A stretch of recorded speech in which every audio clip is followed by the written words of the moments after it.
Assalamualaikum warahmatullahi wabarakatuh. Halo semua, perkenalkan nama saya Betty Sia Anastasia dengan NIM 202101953. Nama saya Fetty Kenisa Putri dengan NIM 201200031.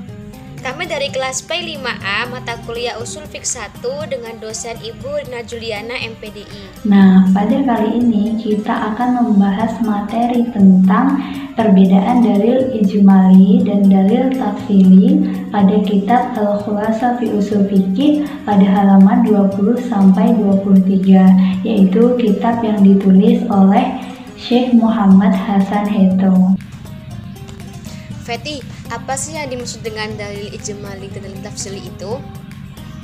Anad dalil al-ijmali la yata'allaqu bi juz'iyyah mu'ayyanah. Jadi dalil ijmali itu adalah dalil yang sifatnya umum atau global dan tidak berkaitan dengan bagian-bagian tertentu, seperti firman Allah Ta'ala, yaitu perintah wajibnya sholat, wa aqimus sholat, tidak ada kaitannya dengan zakat maupun haji. Firman Allah lainnya seperti wa atuz zakat, yaitu dalil yang spesifik tentang zakat dan tidak ada kaitannya dengan sholat maupun haji. Sedangkan dalil tafsili yang annahu khasu bi juz'iyyah mu'ayyana la 'alaqata lahu bi ghairiha, yaitu dalil yang berkaitan dengan kasus-kasus fikih tertentu atau terperinci dan tidak ada masalah di luar tersebut. Nah, kamu masih ingat gak Bet cara berinteraksi dengan dalil syar'i ketika terjadi kontradiksi? Masih dong, kan kita kemarin udah belajar bersama jika terjadi kontradiksi antara dalil yang bersifat umum dan juga khusus. Fa innahu yuqaddimul khos 'alal am li'anna dlalatul khos qat'iyatun wa dlalatul am dhanniyatun. Maka didahulukan yang khusus daripada yang umum karena yang khusus itu bersifat qat'i atau pasti, sedangkan yang umum itu bersifat dhanni atau bermakna spekulatif. Jika terjadi pertentangan antara dalil yang bersifat nas dengan dalil yang bersifat dhahir, maka fa innahu yuqaddimun nas ala dhahiri nafsi sababi. Maka didahulukan dalil yang bersifat nas daripada yang bersifat dhahir karena sebab yang sama, yaitu khusus dan umum. Begitu juga apabila terjadi pertentangan antara hadis yang bersifat mutawatir atau yang bersifat ahad, maka didahulukan yang bersifat mutawatir daripada yang bersifat ahad karena sama-sama yaitu khusus dan umum. Dengan begitu, kita juga bisa mengetahui keadaan atau sifat hadis dari mujtahid yang meneliti hadis-hadis tersebut. Bener banget itu Bet. Wa yurajjih ba'daha 'ala ba'diha 'ala al-akhar. Jadi mujtahid itu bertugas atau berperan merojihkan dalil yang lebih rojih di antara dalil-dalil yang ada. Nah, pembahasan lebih lanjut itu dapat kita ketahui tersendiri yaitu di at-ta'arud wa tajrid. Nah, salah satu tujuan kita belajar usul fikih Bet juga untuk mendapatkan sebuah hukum syar'i dari dalil-dalil yang terperinci. Karena jika kita berpedoman pada dalil saja itu tidak cukup, kita juga harus mengetahui metode istinbatnya itu benar atau salah. Seperti yang ditentukan oleh Syekh Hasan dalam firman Allah aqimus sholata. Jika kita membaca aqimu adalah fi'il amr atau perintah untuk mengerjakan sholat, akan tetapi kita tidak tahu fi'il amr yang dimaksud itu wajib, mandub, atau fakhir pilihan. Sighatul amr atau redaksi perintah bisa bermakna wajib, mandub, dan ibahah. Sighatul amr bermakna wajib apabila tidak ada qarinah atau indikator yang membelokkan makna wajib tersebut. Amr hukum asalnya bersekuensi wajib dengan menggunakan kias mantiki. Sholat yang dimaksud dalam pembahasan ini adalah sholat fardu.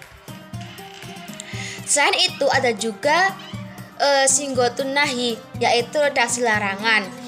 Nahi hukum asalnya adalah haram Contohnya seperti ayat Al-Quran la ta'kulur riba. Ayat tersebut menyatakan larangan, berarti konsekuensinya adalah haram. Maka dapat disampaikan bahwa riba itu haram. Menurut kami, analisis dari kitab ini, kelebihannya menurut saya itu pembahasan pada kitab ini cukup jelas dan dapat dimengerti. Dan penambahan contoh dalil membuat pembaca dapat memahami secara langsung mengenai masalah yang dibahas. Kekurangan kitab ini menurut saya itu tidak disertai harokat ini membuat orang awam itu kesulitan dalam mengartikan atau memahami pembahasan pada kitab, dan kurangnya contoh dalil-dalil Al-Quran baik yang ijmali maupun dalil tafsili. Saran dari saya, kitab ini akan lebih sempurna jika disertai harokat karena dapat mempermudah memahami, dan ditambah lagi dalil ijmali dan dalil tafsili baik yang berbentuk amr ataupun yang berbentuk nahi. Kelebihan pada kitab ini, pembahasan pada kitab cukup jelas namun singkat, disertai dengan contoh-contoh dalilnya. Begitupun dengan penulisan Arabnya yang jelas sehingga mudah dipahami untuk yang paham ilmu nahwu sharafnya. Sedangkan kekurangannya, penulisan tidak terdapat harokat sehingga tidak mudah dipahami. Pembahasannya sangat singkat dan juga terjemahan kitab yang cukup susah untuk dicari atau ditemukan. Saran untuk kitab ini, penulisan pada kitabnya sebaiknya diberi harokat pada beberapa kata atau kalimat dan diperjelaskan juga contoh dalil pada setiap pembahasannya. Jadi menurut kami kesimpulan pembahasan kita pada kali ini, yang pertama ada dalil ijmali, yaitu dalil yang sifatnya umum atau global yang tidak berkaitan dengan kasus-kasus tertentu. Dan yang kedua ada dalil tafsili, yaitu dalil terperinci atau dalil khusus. Nah, cara kita berinteraksi dengan dalil yang berkontradiksi yaitu mendahulukan dalil yang sifatnya khusus daripada yang sifatnya umum. Nah, tujuan kita belajar ushul fikih yaitu untuk mengambil atau memilah dalil-dalil hukum syar'i yang telah diistimbatkan oleh para mujtahid. Dan kita juga bisa mengetahui sifat dan keadaan mujtahid. Ada beberapa pendapat yang mengatakan bahwa engkau mengetahui tapi belum mampu menghilangkan syubhat yang ada, maka hal yang seperti ini disebut dalil ijmali. Sedangkan apabila engkau mengetahui sisi dilalahnya dan mampu menolak syubhat yang ada, maka dinamakan dalil tafsili. Baiklah teman-teman, demikianlah penjelasan dari kami. Mohon maaf apabila ada kesalahan yang kami sampaikan. Terima kasih sudah menonton. Assalamualaikum warahmatullahi wabarakatuh.